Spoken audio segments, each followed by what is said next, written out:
সুপ্রিয় শিক্ষার্থীরা, আসসালামু আলাইকুম। সকলকে স্বাগত জানাচ্ছি ঢাকা কলেজ ইতিহাস বিভাগ কর্তৃক আয়োজিত সম্মান তৃতীয় বর্ষের পশ্চিম এশিয়ার ইতিহাস বিষয়ের অনলাইন ক্লাস কার্যক্রমে। আমি আব্দুল্লাহ শরীফ, প্রভাষক, ইতিহাস বিভাগ, ঢাকা কলেজ।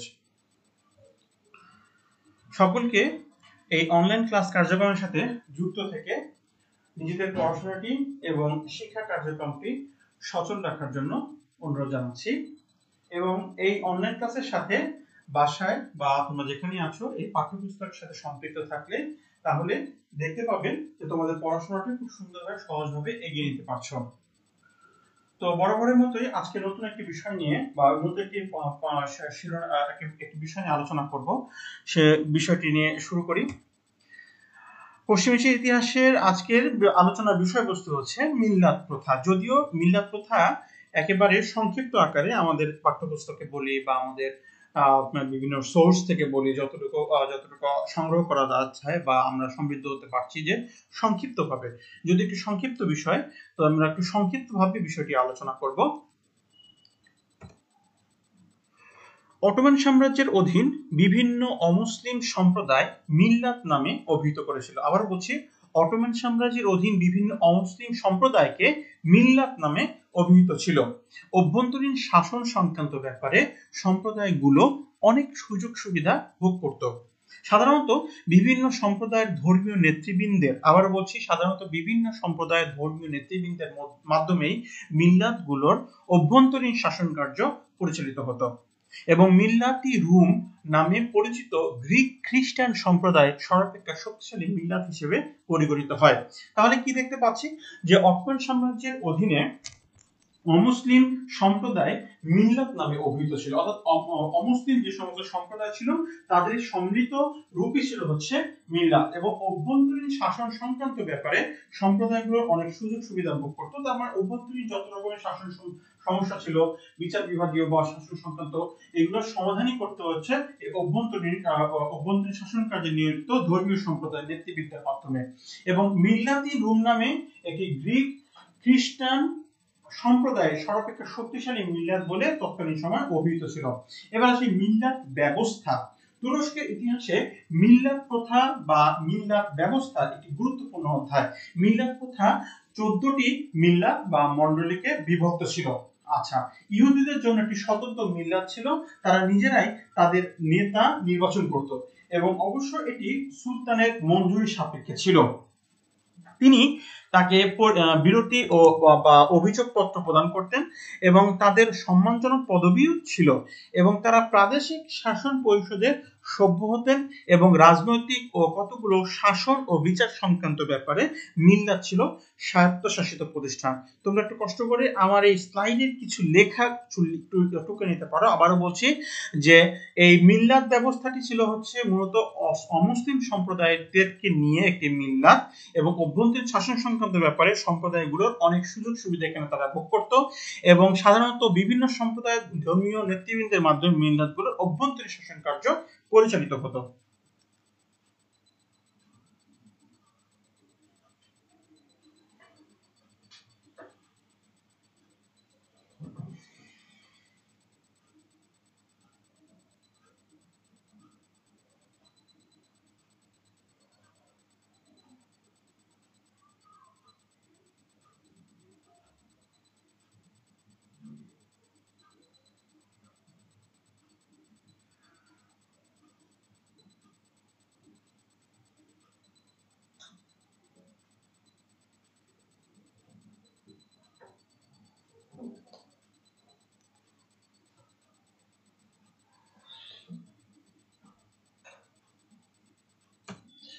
আচ্ছা, মিল্লাত প্রথার মাধ্যমে তুর্কি সাম্রাজ্যে খ্রিস্টান সম্প্রদায়ের ধর্মীয় স্বাধীনতা ভোগ করত। আবার বলছি, এই মিল্লাত প্রথার মাধ্যমে তুর্কি সাম্রাজ্যে খ্রিস্টান সম্প্রদায় ধর্মীয় স্বাধীনতা ভোগ করত। খ্রিস্টানদের পৃথক ধর্মীয় আদালত ছিল এবং তাদের সামাজিক ও ধর্মীয় আচার অনুষ্ঠান মুসলমানদের থেকে পৃথক ছিল। এর ফলে বিশাল তুরস্ক সাম্রাজ্যে তুর্কি, Greek, Bulgar, Serb, Wallachian, Bosnia, Montenegro ইত্যাদি বিভিন্ন জাতির বসবাস থাকায় তুরস্ক ছিল একটি বহুজাতিক রাষ্ট্র। তাহলে কি দাঁড়াচ্ছে?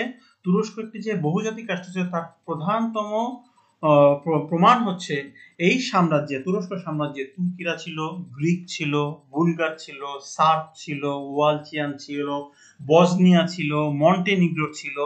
এই সমস্ত বহু জাতির সমাবেশ ছিল এই বহুজাতিক রাষ্ট্র তুরস্কতে। বিভিন্ন ভাষাভাষী ও জাতির বিপরীতমুখী ভাবধারা তুর্কি ঐক্যের পরিপন্থী ছিল। 1843 থেকে 1856 সালের দুটি সংস্কার সম্বন্ধীয় ঘোষণায় অমুসলিম নাগরিকদের অবস্থা এবং মিল্লাতগুলোর শাসন ব্যবস্থা পরিবর্তনের আশ্বাস দেওয়া হয়। বিভিন্ন মিল্লাতে সংবিধান প্রদানের মাধ্যমে আধুনিক শাসন ব্যবস্থা প্রচলন করার প্রচেষ্টা কতখানি সাফল্যমণ্ডিত হয়েছিল সে বিষয়ে প্রশ্ন ওঠা স্বাভাবিক। তবে ধর্মনিরপেক্ষ শিক্ষা ব্যবস্থা চালু করে নতুন সংস্কারাবলী অমুসলিম নাগরিকদের মনে স্বাধীনতার বীজ বপন করেছিল। আবার বলছি, ধর্মনিরপেক্ষ শিক্ষা ব্যবস্থা চালু করে নতুন সংস্কারাবলী অমুসলিম নাগরিকদের মনে স্বাধীনতার বীজ বপন করেছিল।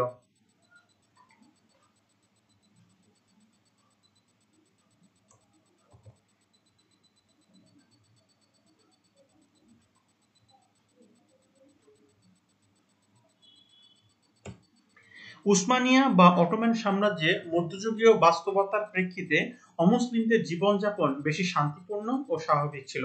অটোমান সাম্রাজ্যের একটি বড় অংশ ছিল আর্মেনিয়ান অর্থোডক্স, গ্রিক অর্থোডক্স আর পূর্ব ইউরোপীয় ক্যাথলিক সম্প্রদায়। এদের উপর অত্যাচার করে এই সুবিশাল অটোমান সাম্রাজ্যের টিকে থাকা সম্ভব ছিল না। এজন্য অটোম্যানরা যে পদ্ধতি প্রচলন করেছিল তা ইতিহাসে মিলেট সিস্টেম বা মিল্লাত পদ্ধতি নামে পরিচিত ছিল। আবার বলছি, এজন্য অটোম্যানরা যে পদ্ধতি প্রচলন করেছিল, হ্যাঁ, টিকে থাকার জন্য, তো সেই টিকে থাকার জন্য যে পদ্ধতি, এই পদ্ধতিকে বলছে মিল্লাত পদ্ধতি নামে পরিচিত। এই পদ্ধতির আওতায় প্রত্যেকটি ধর্মীয় গোষ্ঠীর মানুষজন নিজেরা একটি মিল্লাত গঠন করত।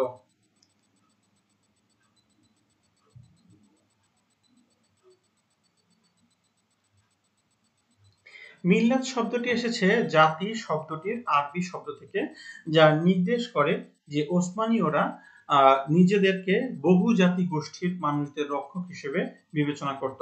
প্রত্যেকটি ধর্মীয় গোষ্ঠীকে এক একটি স্বকীয় মিল্লাত, আবার বলছি, প্রত্যেকটি ধর্মীয় গোষ্ঠীকে এক একটি স্বকীয় মিল্লাত হিসেবে বিবেচনা করায় গোটা সাম্রাজ্যে বহু মিল্লাতের অস্তিত্ব ছিল।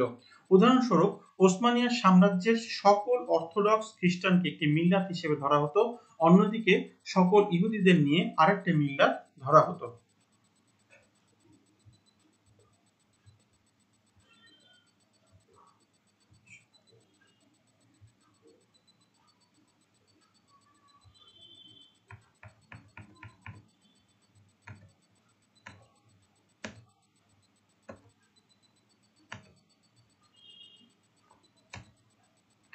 প্রত্যেকটি মিল্লাত তাদের ধর্মীয় নেতা নির্বাচন করার অধিকার রাখত, যিনি তাদের নেতৃত্ব দিতেন। অর্থোডক্স চার্চের ক্ষেত্রে উসমানীয় সাম্রাজ্যের সর্ববৃহৎ চার্চ, যেটাকে বলা হচ্ছে অর্থোডক্স চার্চকে বলা হচ্ছে উসমানীয় সাম্রাজ্যের সর্ববৃহৎ চার্চ, কনস্টান্টিনোপলের আর্চ বিশপই ছিলেন অর্থোডক্স খ্রিস্টান মিল্লাতের ধর্মীয় নেতা। মিল্লাতের ধর্মীয় নেতারা তাদের ধর্মীয় আইন কানুন নিজস্ব মিল্লাতের মানুষের উপরে জারি করার অধিকার রাখতেন। ওসমানী সাম্রাজ্যের অমুসলিমদের উপরে ইসলামী আইন, যেটাকে আমরা শরিয়া বলছি, শরিয়া প্রয়োগ করা হতো না। অপরাধের ক্ষেত্রে মানুষকে তাদের নিজস্ব ধর্মীয় আইন অনুযায়ী শাস্তি দেওয়া হতো, ইসলামী কিংবা অন্য ধর্মীয় আইন অনুযায়ী নয়। উদাহরণস্বরূপ, একজন খ্রিস্টান যদি চুরি করত তাহলে তাকে খ্রিস্টান ধর্মের আইন অনুযায়ী চুরির শাস্তি দেওয়া হতো। একজন ইহুদি যদি চুরি করতো তাকে ইহুদি ধর্মের আইন অনুযায়ী শাস্তি দেওয়া হতো। সেক্ষেত্রে শুধুমাত্র যে ক্ষেত্রে ইসলামী আইন বিবেচনা করা হতো তা হলো, অপরাধী যদি মুসলিম হয় অথবা অপরাধীরা যদি দুটি ভিন্ন মিল্লাতের হয়, সেক্ষেত্রে একজন মুসলিম বিচারক বিচারটি তদারক করতেন এবং তার বিবেচনাকে কাজে লাগিয়ে সাধারণ আইনের আওতায় বিচার করে রায় প্রদান করতেন।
ধর্মীয় আইনের পাশাপাশি মিল্লাতগুলোকে তাদের নিজস্ব ভাষা ব্যবহার, নিজস্ব প্রতিষ্ঠান যেমন চার্চ, স্কুল ইত্যাদি প্রতিষ্ঠা এবং কর আদায়ের স্বাধীনতা দেওয়া হয়েছিল। ওসমানী সুলতান শুধুমাত্র মিল্লাতের নেতৃবৃন্দের মাধ্যমে মিল্লাতকে নিয়ন্ত্রণ করতেন।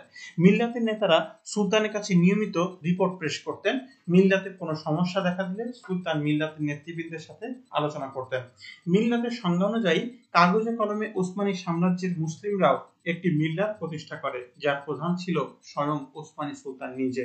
ওসমানী সাম্রাজ্য টিকেছিল 1299 খ্রিস্টাব্দ থেকে 1922 সাল পর্যন্ত, 22 খ্রিস্টাব্দ পর্যন্ত। এই ইতিহাসে বেশিরভাগ সময় জুড়ে গোটা সাম্রাজ্যে মিল্লাত পদ্ধতি ধর্মীয় সম্প্রীতি এবং সহাবস্থানের সুযোগ করে দিয়েছিল। সাম্রাজ্য বিস্তার লাভ করার সাথে সাথে প্রতিষ্ঠিত হয়েছিল আরো অনেক মিল্লাত। আর্মেনীয়, ক্যাথলিক, অর্থোডক্স খ্রিস্টানদের জন্য ভিন্ন ভিন্ন মিল্লাত প্রতিষ্ঠা করা হয়েছিল। উদাহরণস্বরূপ প্রত্যেকটি সম্প্রদায় আলাদা আলাদাভাবে অঞ্চল ভিত্তিক চার্চের বিভক্ত ছিল।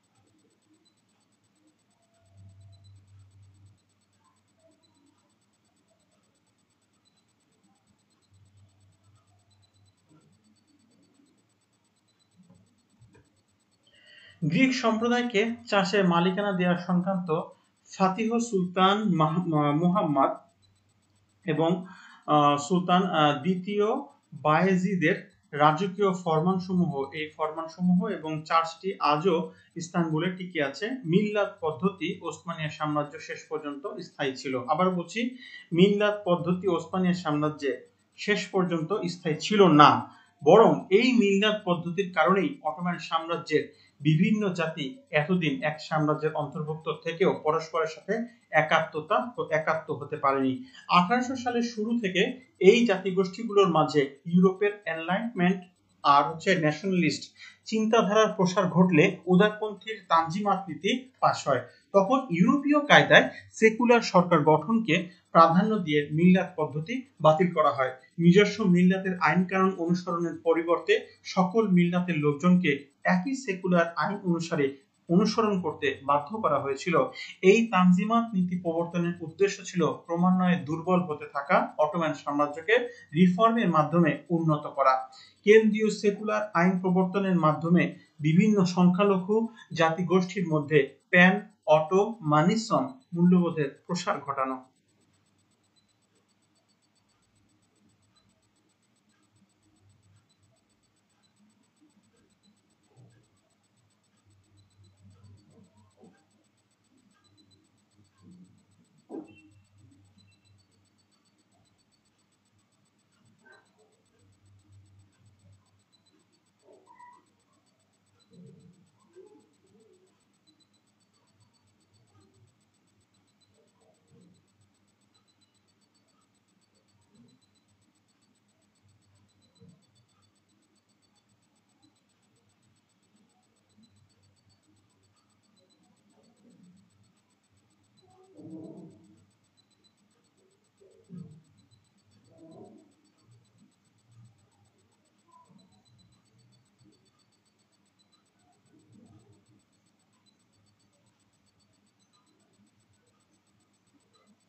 এত কিছুর পরেও অটোমান সাম্রাজ্যের ভাঙন আটকানো যায়নি। পূর্ব ইউরোপে বিভিন্ন জাতিগোষ্ঠী ইউরোপের রুগ্ন সাম্রাজ্য অটোম্যানদের দুর্বলতার সুযোগ নিতে শুরু করে এবং স্বাধীন হতে শুরু করে। ওদিকে রাশিয়ার সাথে যুদ্ধে অটোম্যানদের সাহায্য করার নামে ফ্রেঞ্চ ব্রিটিশরা মূলত অটোম্যান সাম্রাজ্যের মূল সিদ্ধান্ত প্রণয়নকারী রূপে পরিণত হয়। আবার বলছি, ওদিকে রাশিয়ার সাথে যুদ্ধে অটোম্যানদের সাহায্য করার নামে ফ্রেঞ্চ ব্রিটিশরা মূলত অটোম্যান সাম্রাজ্যের মূল সিদ্ধান্ত প্রণয়নকারী রূপে পরিণত হয়। এ সময় তারা প্রয়োজন বা খেয়াল খুশি মতো আইন পাশ করিয়ে নিত, বিশেষ করে বাণিজ্যিক, যা অটোম্যানদের জন্য ক্ষতিকর হলেও ইউরোপিয়ানদের জন্য সুবিধাজনক হতো। অটোম্যান সাম্রাজ্যের ইতিহাসে এগুলো ক্যাপিচুলেশনস নামে পরিচিত। মূলত এই ইউরোপীয় শক্তিগুলোর সাথে বাণিজ্যে বা ব্যবসায়িক সম্পর্কে, ধর্মীয় বা বিভিন্ন কারণে তৎকালীন অটোমান সাম্রাজ্যের আর্মেনীয় ও গ্রিকরা তুর্কিদের থেকে অধিক সুযোগ সুবিধা পেত, যা তুর্কিদের সাথে মাইনরিটিদের মধ্যে একটা ফল্ট লাইন তৈরি করে। এ প্রসঙ্গে উপমহাদেশে হিন্দু মুসলমানদের বিভেদ ব্রিটিশদের ভূমিকা তুলনীয়।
অটোমান সাম্রাজ্যের রুগ্ন অবস্থা, ইউরোপীয় শক্তিগুলোর সাথে প্রতিযোগিতা করার অক্ষমতা প্রভৃতি থেকে তুর্কিদের মধ্যে এক নতুন আন্দোলন শুরু হয়, যা ইয়ং তুর্কস নামে পরিচিত।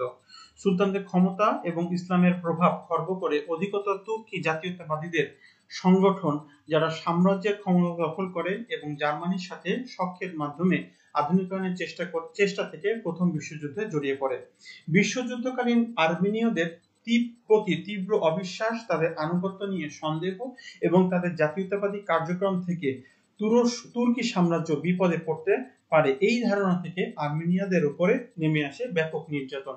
আর্মেনিয়ানরা অটোমান সাম্রাজ্যের কেন্দ্রের খুব কাছাকাছি বসবাস করত, যার ফলে তাদের স্বাধিকার আন্দোলনকে অনেকটা ভয়ানক হতে পারত অটোম্যানদের জন্য, যেটা গ্রিকদের বা আরবদের হয়নি, যেহেতু তারা কেন্দ্রের কাছে ছিলেন না।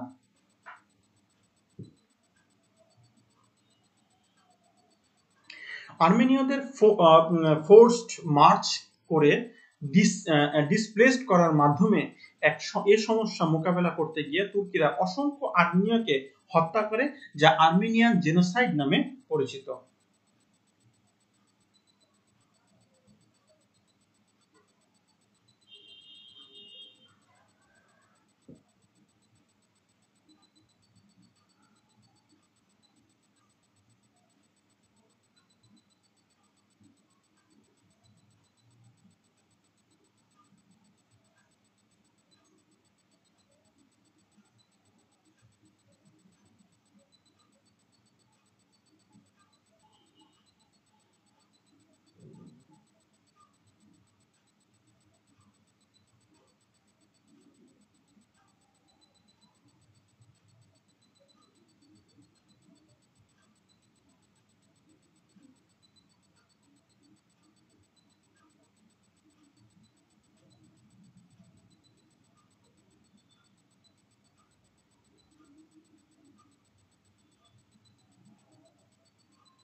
যুদ্ধকালীন কর্মকাণ্ড বাদ দিয়ে এবং যদি অটোমান সাম্রাজ্য বলতে সুলতানদের বুঝিয়ে থাকেন, তাহলে অটোমান সাম্রাজ্য সংখ্যালঘুদের সাথে যথেষ্ট মানবিক আচরণ করত।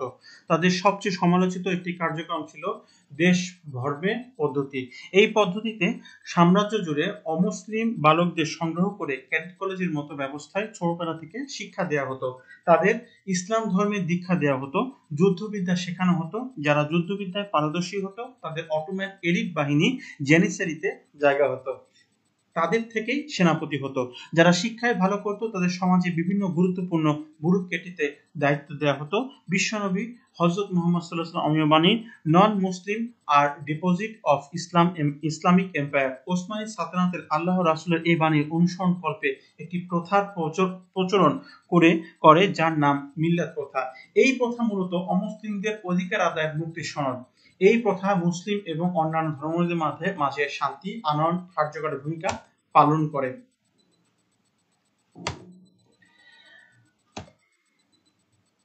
মিল্লাত প্রথা সম্পর্কে কিছু আলোকপাত করি।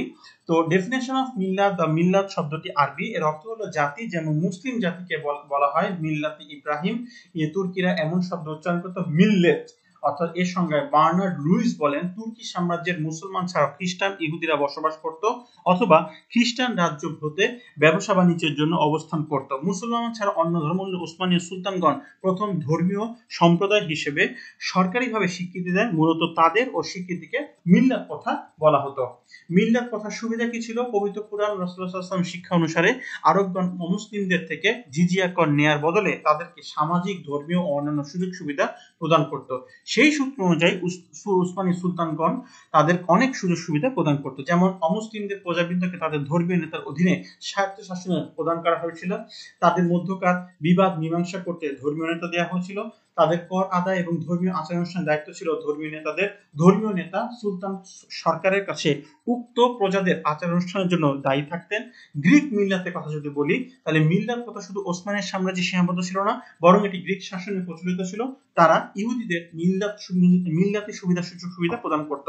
সুলতান দ্বিতীয় মাহমুদ কনস্টান্টিনোপলে বিজয়ের পর ইহুদিগণ যে বাবরি বা ইহুদি ধর্মবাদ অধীনে ছিল তা পরিবর্তন করেননি। সুলতান গ্রিক সম্প্রদায়ের জন্য ইকোনমিক্যাল যাজককে মিল্লাতে রুমি বা গ্রিক জাতির প্রধান হিসেবে স্বীকার করেন। মিল্লাত প্রথার রক্ষা। মিল্লাত প্রথার রক্ষক ছিলেন সুলতানগণ। উসমানী সালতানাতে ইহুদি ও খ্রিস্টান প্রজাদের কোনরূপ বিরক্ত করা হতো না। মিল্লাত প্রথা রক্ষার্থে সুলতানগণ কঠোর ছিলেন।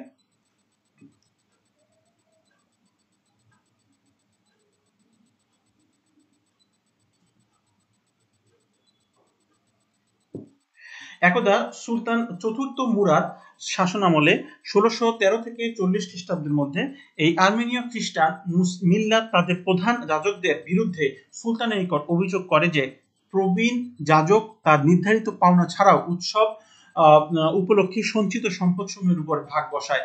সুলতান সঙ্গে সঙ্গে যাজককে অবৈধ ঘোষণা করেন এবং প্রচলিত নিয়মের ব্যতিক্রম কোনো কর আদায় না করতে যাজককে হুঁশিয়ারি করে। এবং 17 শতাব্দীতে সুলতান একজন আর্মেনীয় যাজককে ধর্মনাশমূলক চক্রান্তের শাস্তিস্বরূপ মৃত্যুদণ্ডের ফরাসি প্রচারক এবং অর্থোডক্স যাজকের অনুরোধে তাকে প্রাণদণ্ড থেকে মুক্তি দিয়ে নির্বাসন দেয়া হয়। এই ছিল মূলত আমাদের আজকের মিল্লাত প্রথা সম্পর্কে আলোচনা। আমি আবারও বলছি, মিল্লাত প্রথাটা একটি সংক্ষিপ্ত বিষয়। এই বিষয়টি যতটুকু পারেছি একটু বিস্তারিতভাবে আলোচনা করবার চেষ্টা করেছি। মিল্লাত প্রথা সম্পর্কে শুরুতে আমরা যেটা বলেছি যে